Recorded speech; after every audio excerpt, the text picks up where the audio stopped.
आज का अनमोल वचन 30 अक्टूबर 2025।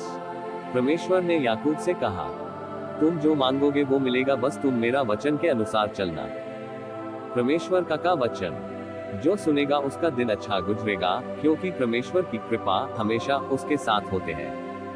Let's start. वचन नंबर 1, जो जय पाए वही इन वस्तुओं का वारिस होगा, और मैं उसका परमेश्वर होऊंगा और वह मेरा पुत्र होगा।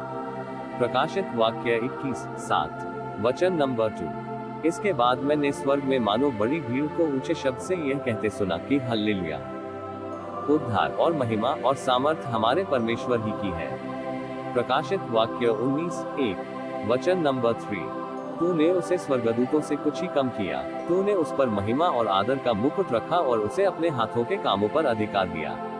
इब्रानियों 2:7। वचन 4, चतुर मनुष्य ज्ञान को प्रकट नहीं करता है, परंतु मूढ़ अपने मन की मूर्खता ऊंचे शब्द से प्रचार करता है। नीतिवचन 12:23। वचन 5, और उनको ठहराया हुआ दंड दे, उसके सब भक्तों की ऐसी ही प्रतिष्ठा होगी। या की स्तुति करो। भजन संहिता 149:9। दोस्तों, मैं पैट्रिक हूँ और आप देख रहे हैं जीवन पवित्र यूट्यूब चैनल। तो चलिए एक नया एपिसोड शुरू करते हैं, लेकर प्रभु यीशु मसीह का नाम।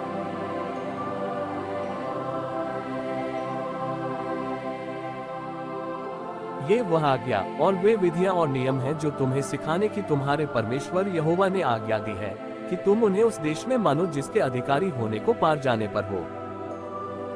और तू और तेरा बेटा और तेरा पोता यहोवा का भय मानते हुए उसकी उन सब विधियों और आज्ञाओं पर, जो मैं तुझे सुनाता हूँ, अपने जीवन भर चलते रहे, जिससे तू बहुत दिन तक बना रहे।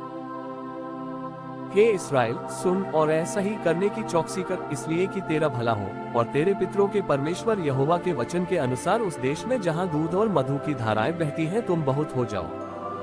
हे इस्राएल, सुन, यहोवा हमारा परमेश्वर है, यहोवा एक ही है। तू अपने परमेश्वर यहोवा से अपने सारे मन और सारे जीव और सारी शक्ति के साथ प्रेम रखना। और ये आज्ञाएं जो मैं आज तुझको सुनाता हूँ वे तेरे मन में बनी रहें। और तू इन्हें अपने बाल बच्चों को समझाकर सिखाया करना, और घर में बैठे, मार्ग पर चलते, लेटते उठते इनकी चर्चा किया करना। और इन्हें अपने हाथ पर चिन्हानी करके बांधना, और ये तेरी आंखों के बीच टीके का काम दे। और इन्हें अपने अपने घर के चौखट की बाजुओं और अपने फाटकों पर लिखना। और जब तेरा परमेश्वर यहोवा तुझे उस देश में पहुंचाए जिसके विषय में उसने इब्राहिम, इसहाक और याकूब नाम तेरे पूर्वजों से तुझे देने की शपथ खाए, और जब वह तुझको बड़े बड़े और अच्छे नगर जो तूने नहीं बनाए, और अच्छे अच्छे पदार्थों से भरे हुए घर जो तूने नहीं भरे, और खुदे हुए कुएं जो तूने नहीं खोदे, और दाख की बारियां और जलपाई के वृक्ष जो तूने नहीं लगाए, ये सब वस्तुएं जब वह दे और तू खा के तृप्त हो, तब सावधान रहना, कहीं ऐसा न हो कि तू यहोवा को भूल जाए, जो तुझे दासत्व के घर अर्थात मिस्र देश से निकाल लाया है। अपने परमेश्वर यहोवा का भय मानना, उसी की सेवा करना और उसी के नाम की शपथ खाना। तुम पराये देवताओं के अर्थात अपने चारों ओर के देशों के लोगों के देवताओं के पीछे न हो लेना, क्योंकि तेरा परमेश्वर यहोवा जो तेरे बीच में है वह जल उठने वाला ईश्वर है। कहीं ऐसा न हो कि तेरे परमेश्वर यहोवा का कोप तुझ पर भड़के और वह तुझको पृथ्वी पर से नष्ट कर डाले। तुम अपने परमेश्वर यहोवा की परीक्षा न करना, जैसे कि तुमने मस्सा में उसकी परीक्षा की थी। अपने परमेश्वर यहोवा की आज्ञाओं, चितनियों और विधियों को जो उसने तुझको दी हैं, सावधानी से मानना। और जो काम यहोवा की दृष्टि में ठीक और सुहावना है वही किया करना, जिससे कि तेरा भला हो, और जिस उत्तम देश के विषय में यहोवा ने तेरे पूर्वजों से शपथ खाए उसमें तू प्रवेश करके उसका अधिकारी हो जाए, कि तेरे सब शत्रु तेरे सामने से दूर कर दिए जाए, जैसा कि यहोवा ने कहा था। फिर आगे को जब तेरा लड़का तुझसे पूछे कि ये चितनियां और विधि और नियम जिनके मानने की आज्ञा हमारे परमेश्वर यहोवा ने तुमको दी है, इनका प्रयोजन क्या है, तब अपने लड़के से कहना कि जब हम मिस्र में फिरौन के दास थे, तब यहोवा बलवंत हाथ से हमको मिस्र में से निकाल ले आया। और यहोवा ने हमारे देखते मिस्र में फिरौन और उसके सारे घराने को दुख देने वाले बड़े बड़े चिन्ह और चमत्कार दिखाए, और हमको वह वहां से निकाल लाया, इसलिए कि हमें इस देश में पहुंचाकर, जिसके विषय में उसने हमारे पूर्वजों से शपथ खाई थी, इसको हमें सौंप दे। और यहोवा ने हमें ये सब विधियां पालने की आज्ञा दी, इसलिए कि हम अपने परमेश्वर यहोवा का भय माने और इस रीति सदैव हमारा भला हो और वह हमको जीवित रखे जैसा कि आज के दिन है। और यदि हम अपने परमेश्वर यहोवा की दृष्टि में उसकी आज्ञा के अनुसार इन सारे नियमों को मानने में चौकसी करें तो वह हमारे लिए धर्म ठहरेगा।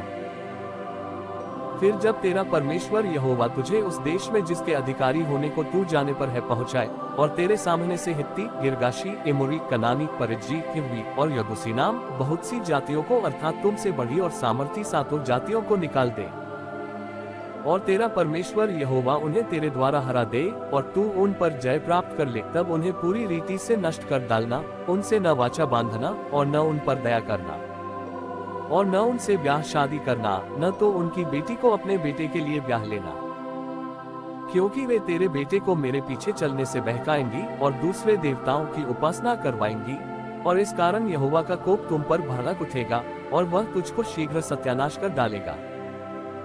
उन लोगों से ऐसा बर्ताव करना कि उनकी वेदियों को ढा देना, उनकी लाठों को तोड़ डालना, उनकी अशेरा नाम मूर्तियों को काट काट कर गिरा देना और उनकी खुदी हुई मूर्तियों को आग में जला देना, क्योंकि तू अपने परमेश्वर यहोवा की पवित्र प्रजा है। यहोवा ने पृथ्वी भर के सब देशों के लोगों में से तुझको चुन लिया है कि तू उसकी प्रजा और निज धन ठहरे।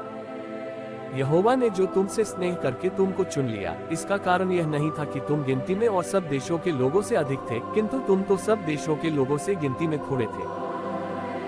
यहोवा ने जो तुमको बलवंत हाथ के द्वारा दासत्व के घर में से और मिस्र के राजा फिरौन के हाथ से छुड़ाकर निकाल लाया, इसका यही कारण है कि वह तुमसे प्रेम रखता है और उस शपथ को भी पूरी करना चाहता है जो उसने तुम्हारे पूर्वजों से खाई थी।